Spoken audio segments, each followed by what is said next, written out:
तो last class में मैंने आपको अर्थ मैग्नेटिज्म का कॉन्सेप्ट बताया था और उस पर कुछ न्यूमेरिकल्स कराए थे और साथ ही साथ ऑसिलेशन मैग्नेटोमीटर के डेरिवेशन और न्यूमेरिकल डिस्कस किए थे। Taking short revision of earth magnetism concept, कुछ क्वेश्चन और करने हैं। तो मैंने जैसे बताया था कि अर्थ मैग्नेटिज्म में दो मेरिडियन होते हैं। कौन कौन से? अर्थ के दो मेरिडियन हैं। क्या नाम है उनका? अर्थ का पहला मेरिडियन है मैग्नेटिक मेरिडियन और दूसरा है ज्योग्राफिकल मेरिडियन। ये अर्थ का अगर मैग्नेटिक मेरिडियन है, ये मैग्नेटिक मेरिडियन है, तो ये ज्योग्राफिकल मेरिडियन है। और अर्थ की जो मैग्नेटिक फील्ड होती है हमेशा मैग्नेटिक मेरिडियन के डायगोनल के अलॉन्ग होती है। अर्थ की जो मैग्नेटिक फील्ड है डायगोनल के अलॉन्ग होती है मैग्नेटिक मेरिडियन में, ये हॉरिजॉन्टल है। और इन दोनों मेरिडियन के बीच जो एंगल होता है उसको हम एंगल ऑफ डिक्लिनेशन कहते हैं। इन दोनों मेरिडियन के बीच जो एंगल होता है उसको हम क्या कहते हैं? Angle of declination. Magnetic needle को जब हम रखते हैं तो मैग्नेटिक निडल को अगर हम रखते हैं अर्थ सरफेस पे कहीं भी फ्रीली सस्पेंड करेंगे तो वो ऑलवेज स्टे करेगी अर्थ के मैग्नेटिक फील्ड के डायरेक्शन के अलॉन्ग, है ना। अगर एक पेन के थ्रू मैं एक पेन कंसीडर करता हूँ, सपोज कर लीजिए कि ये जो पेन है ये एक मैग्नेटिक निडल है। मैग्नेटिक निडल का मतलब नॉर्थ और साउथ पोल होता है। तुमने देखा होगा कि मैग्नेटिक निडल को कहीं भी अर्थ सरफेस पे कहीं भी रखेंगे ये ऑलवेज एलिवेटेड पोजीशन में रुकती है। अगर इसको रस्सी से लटका दें तो ये कभी भी हॉरिजॉन्टल नहीं रुकेगी बल्कि ऐसे एलिवेटेड स्टे करेगी। इसका नॉर्थ हमेशा साउथ की तरफ होगा और इसका साउथ हमेशा नॉर्थ की तरफ होगा। बात समझ में आई? और मैंने मैग्नेटिक सर्किल जो ड्रॉ की थी अर्थ की, उसमें मैंने आपको यही बात बताई थी, कॉपी में देखिए। अच्छा, अब होता क्या है कि जैसे सपोज कर लो बच्चों ये मैग्नेटिक निडल है, हमने इस तरह से सस्पेंड किया, हॉरिजॉन्टली इसको इस तरह सस्पेंड किया, लेकिन ये स्टे कर रही है इस तरह से। तो जितना हॉरिजॉन्टल से जितना एंगल बना के स्टे करती है उस एंगल का क्या नाम है? उस एंगल का नाम है एंगल ऑफ डिप। क्या नाम है उसका? Angle of dip. दो तरह का डिप होता है, अपरेंट डिप और ट्रू डिप, है ना। अपरेंट डिप और ट्रू डिप क्या रिलेशन है? अपरेंट डिप और ट्रू डिप में क्या रिलेशन स्टेप बताया था आपको मैंने? tan delta dash is equal to tan delta upon cos theta. जहां डेल्टा डैश अपरेंट डिप है, डेल्टा रियल डिप या ट्रू डिप है, और थीटा क्या है? थीटा है angle between magnetic meridian and apparent plane. एक और फार्मूला मैंने आपको बताया था, याद होगा, tan delta is equal to 2 tan lambda. Lambda क्या है? लैम्डा लैटिट्यूड है। लैटिट्यूड किसको कहते हैं?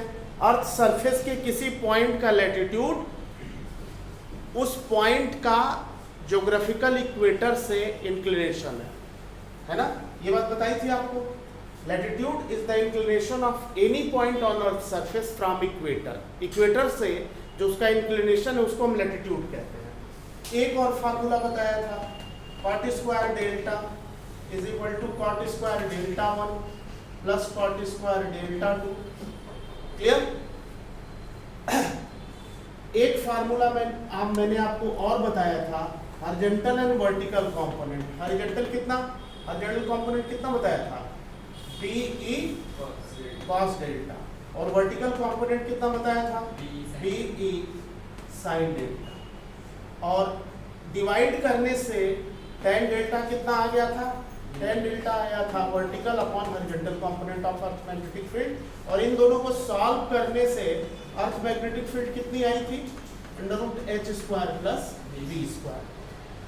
तो ये जो है अर्थ मैग्नेटिज्म का बेसिक कॉन्सेप्ट लास्ट क्लास में हम लोगों ने डिस्कस किया था। इस पर एक दो न्यूमेरिकल्स किए थे, ठीक है। अब मैं कुछ न्यूमेरिकल्स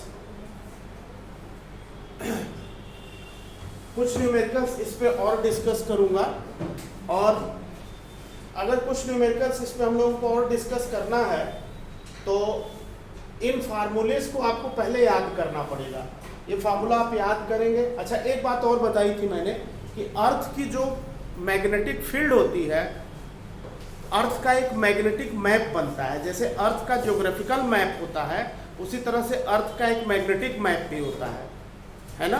कौन कौन सी लाइन अर्थ के मैग्नेटिक मैप में होती है? आइसोगोनिक लाइन, एगोनिक लाइन, एक आइसोक्लिनिक लाइन, एक क्लिनिक लाइन, ठीक है। और इन सब की डेफिनेशन मैंने आपको बताया था लास्ट क्लास में, ठीक है। लास्ट क्लास में इन सब की डेफिनेशन मैंने आपको बताई थी, ठीक है बच्चों। तो अब कुछ क्वेश्चन हम लोगों ने लास्ट क्लास में डिस्कस किए थे, एक दो क्वेश्चन और करेंगे, फिर इसके बाद जो है हम लोग मैग्नेटिक मटेरियल स्टार्ट करेंगे। तो लिखिए, क्वेश्चन लिखिए, क्वेश्चन लिखो बेटा। The vertical component of earth magnetic field, question लिखिए अर्थ मैग्नेटिज्म का। The vertical component of earth magnetic field, vertical component of earth magnetic field is 6 into 10 to the power minus 5 Tesla. 6 into 10 to the power minus 5 Tesla at any place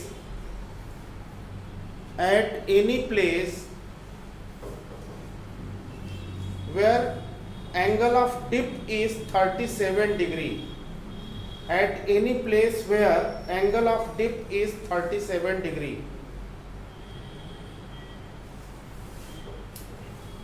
find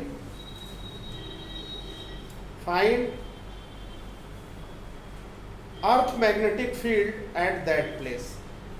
Find earth magnetic field at that place. निकालो बच्चों, formula सामने लिखा हुआ है, जल्दी से बताइए।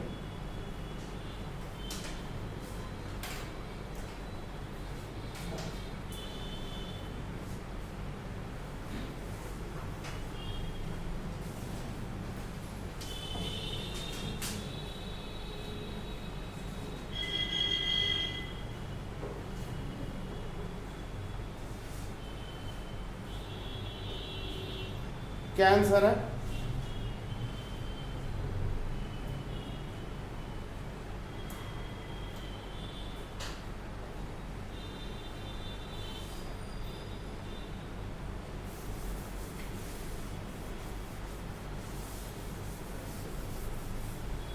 क्या आंसर है बच्चों?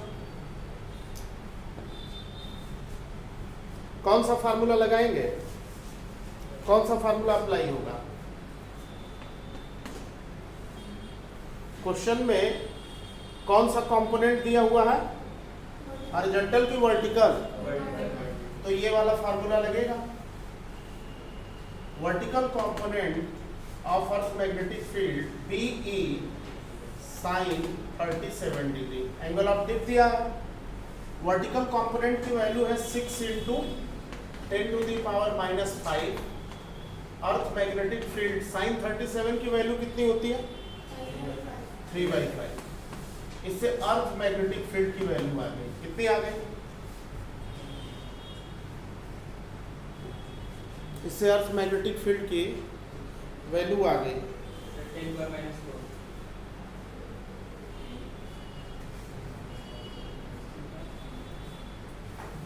10 to the power minus 4 tesla, है ना। 10 to the power minus 4 tesla. इसको सॉल्व करेंगे तो 10 to the power minus 4 tesla आ जाएगा। टेस्ला मैग्नेटिक फील्ड की SI यूनिट है। टेस्ला मैग्नेटिक फील्ड की कौन सी यूनिट है? SI unit. सीजीएस यूनिट क्या होती है? मैग्नेटिक फील्ड की सीजीएस यूनिट क्या बताई थी मैंने? गॉस। क्या रिलेशन होता है? 1 टेस्ला 10⁴ गॉस। सब याद कर डालिए, सबको आपको बता दिया है मैंने, लिख लिया है आपने। 1 टेस्ला 10⁴ गॉस रिलेशन होता है, ठीक है। दूसरा क्वेश्चन लिखिए। दूसरा क्वेश्चन लिखो बच्चों। A magnet hung at 45 degree, a magnet hung at 45 degree with magnetic meridian. A magnet hung at 45 degree with magnetic meridian makes angle 60 degree with horizontal. Makes angle 60 degree with horizontal. Find the true dip. Find the true dip of magnet. Find the true dip of magnet. निकालो।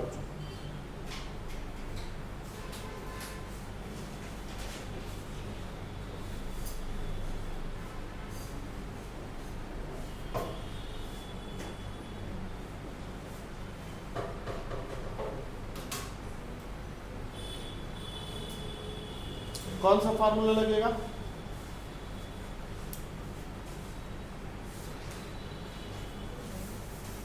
कौन सा formula apply करेंगे इसमें? हाँ, tan delta dash is equal to tan delta upon cos theta. Delta निकालना है, बताइए कितना है डेल्टा?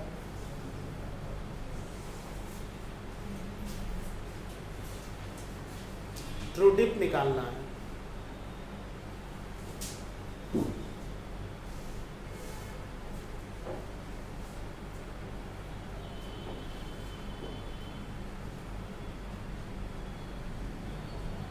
डेल्टा डैश कितना दिया हुआ है?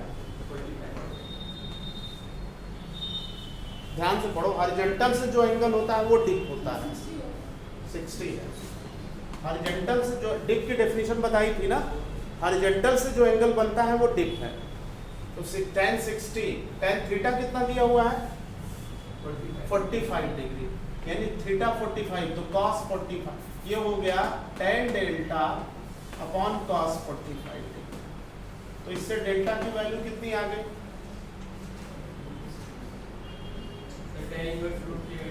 हाँ, tan इनवर्स रूट 3/2, ये आंसर।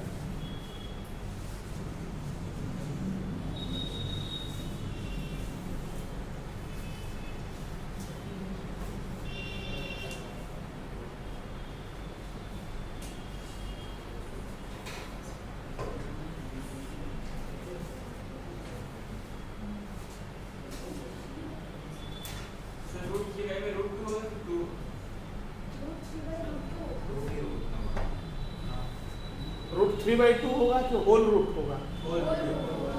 होल रूट हो जाएगा। tan 60 हो जाएगा रूट 3/2।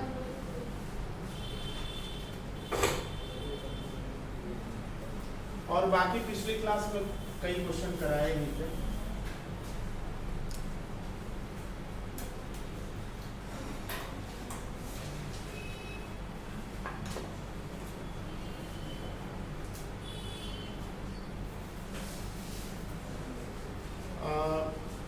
तुम लोगों को इस तरह का कोई क्वेश्चन कराया था मैंने कि एक बार मैग्नेट है साउथ और नॉर्थ, इसको दो पार्ट में कट कर दें। अगर पूरे मैग्नेट का मूवमेंट m है, इसको दो पार्ट में कट कर दें तो छोटे वाले पार्ट का मूवमेंट कितना होगा? ऐसा कोई क्वेश्चन कराया था? मुझे लग रहा है ये कराया था ना। ठीक, चलो बच्चों, अब इसके बाद आ जाते हैं मैग्नेटिक मटेरियल्स पे। हेडिंग डाल दीजिए, magnetic materials. Magnetic materials,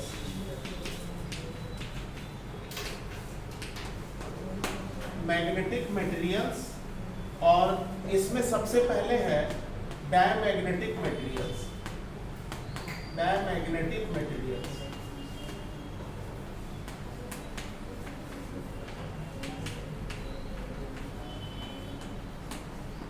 diamagnetic materials, diamagnetic materials. इसकी डेफिनेशन लिखे।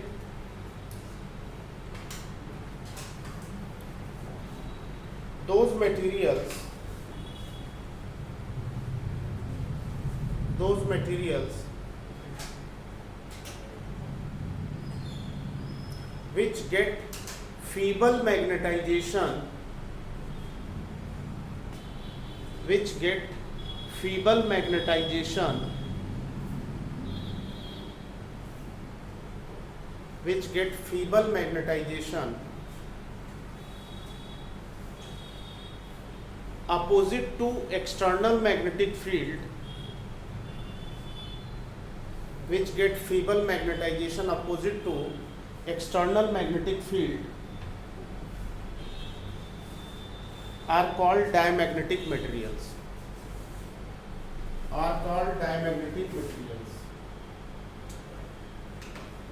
एनसीईआरटी में किसी के पास ध्यान से देखो बच्चों, अगर डायमैग्नेटिक, पैरामैग्नेटिक, फेरोमैग्नेटिक तीन तरह के मटेरियल्स होते हैं। डायमैग्नेटिक मटेरियल्स मतलब वो मटेरियल्स जो एक्सटर्नल फील्ड में अगर रखे जाएं मैग्नेटाइज करने के लिए, तो इनमें जो इंड्यूस्ड मैग्नेटिक मूवमेंट डेवलप होगा, जैसे मान लीजिए अगर ये डायमैग्नेटिक बार है, मैग्नेटिक फील्ड अगर राइटवर्ड है तो इसके अंदर जो मूवमेंट डेवलप होगा, इंड्यूस होगा, वो लेफ्टवर्ड इंड्यूस होगा। ठीक है ना। अगर ये कोई डायमैग्नेटिक मटेरियल का बार है तो फील्ड के अगेंस्ट मैग्नेटाइज होगा, फील्ड के अपोजिट मैग्नेटाइज होगा। तो those materials which get magnetized feebly, मतलब बहुत वीक मैग्नेटाइजेशन होता है अपोजिट टू फील्ड डायरेक्शन, जिस फील्ड में रखा गया उसके अपोजिट मैग्नेटाइजेशन होता है। ठीक है, ये तो इसकी डेफिनेशन है। अब इसमें आप कुछ इंपॉर्टेंट पॉइंट्स हैं इन मटेरियल, बल्कि ऐसे कर लो, प्रॉपर्टीज करके लिख लीजिए। प्रॉपर्टीज, प्रॉपर्टीज में फर्स्ट प्रॉपर्टी लिखें, properties of diamagnetic materials, properties of diamagnetic materials.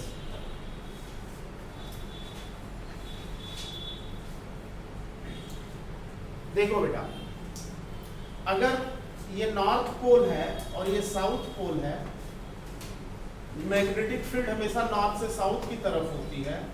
अगर कोई डायमैग्नेटिक बार, डायमैग्नेटिक मटेरियल का बार इन दोनों पोल के बीच सस्पेंड किया जाए, हंग किया जाए, तो हमेशा फील्ड के परपेंडिकुलर स्टे करेगा।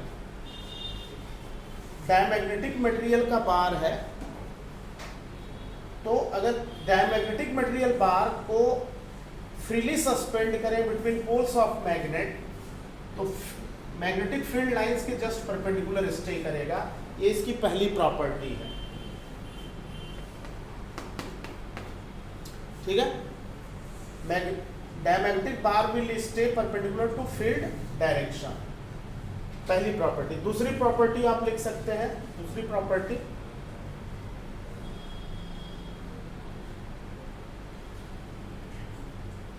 Tendency to move, second property tendency to move from stronger to weaker field, tendency to move from stronger to weaker field।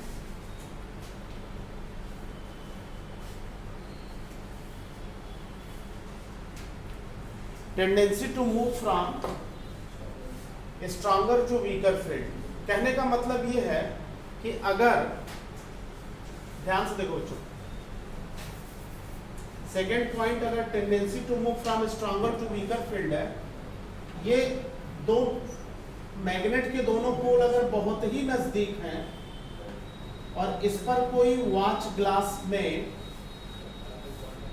Water ले लिया गया, पानी ले लिया गया, वाटर जो है डायमैग्नेटिक मटेरियल है, तो होगा क्या कि मैग्नेट के ऊपर अगर डायमैग्नेटिक मटेरियल लिक्विड रखेंगे, डायमैग्नेटिक मटेरियल रखेंगे, तो पोल यहाँ पे फील्ड स्ट्रांग होगी और यहाँ पे फील्ड वीक होगी, क्योंकि पोल के पास फील्ड, मैग्नेटिक फील्ड स्ट्रांग होगी। तो जो मटेरियल डायमैग्नेटिक मटेरियल है उसका जो मेनिस्कस होगा वो इस तरह से बन जाएगा। Diamagnetic material taken in a watch glass placed on the poles very close to each other, यहाँ पे मैग्नेटिक फील्ड सबसे ज़्यादा है तो यहाँ पे मटेरियल सबसे कम होगा, क्योंकि टेंडेंसी है स्ट्रांग फील्ड से वीक फील्ड में मूव करने की।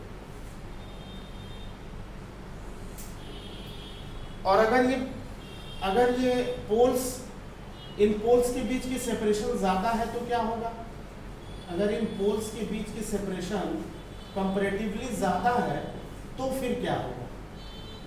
तो पोल्स पे यानी यहाँ पे और यहाँ पे फील्ड स्ट्रांग होगी, यहाँ पे फील्ड कम होगी, तो मेनिस्कस जो बनेगा वो इस तरह का बनेगा। सारी की सारी डायमैग्नेटिक लिक्विड या मटेरियल बीच में इकट्ठा हो जाएगा। ये ऑब्जेक्टिव क्वेश्चन है जेईई नीट के। एक फिगर ये, इसी एक फिगर ये, मतलब वेरी क्लोज पोल के लिए एक फिगर ये, वेरी क्लोज पोल के लिए एक फिगर ये, फिर एक मेनिस्कस और बनाएगा, एक और बनाएगा। डायमैग्नेटिक के लिए कौन सा सही है, इसी को टिक कर देंगे। पोल्स दूर हैं, लिखा हुआ है क्वेश्चन में। एक फिगर ये पोल्स के बीच की सेपरेशन दिखा देगा, एक फिगर ये फिगर पोल्स को दूर कर देगा।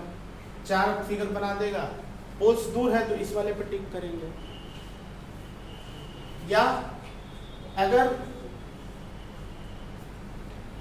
ये दोनों फिगर ड्रॉ कर लिए ना, अब देखो बच्चों, इसी बात को ऐसे कई बार एग्जाम में पूछा गया है कि ये एक ग्लास की ट्रांसपेरेंट ग्लास ट्यूब है, यू शेप ग्लास ट्यूब है, और इस यू शेप ग्लास ट्यूब में डायमैग्नेटिक लिक्विड भरी हुई है।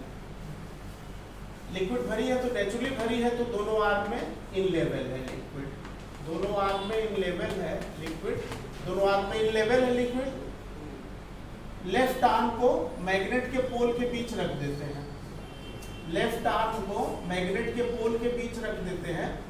मैग्नेट के पोल के बीच रखेंगे, जो ही रखेंगे ये लिक्विड डिप कर जाएगी, ये लिक्विड नीचे चली जाएगी, यहाँ आ जाएगी स्ट्रॉन्ग से वीक फील्ड में, और इधर लिक्विड का लेवल अपने आप उतना ही राइज कर जाएगा।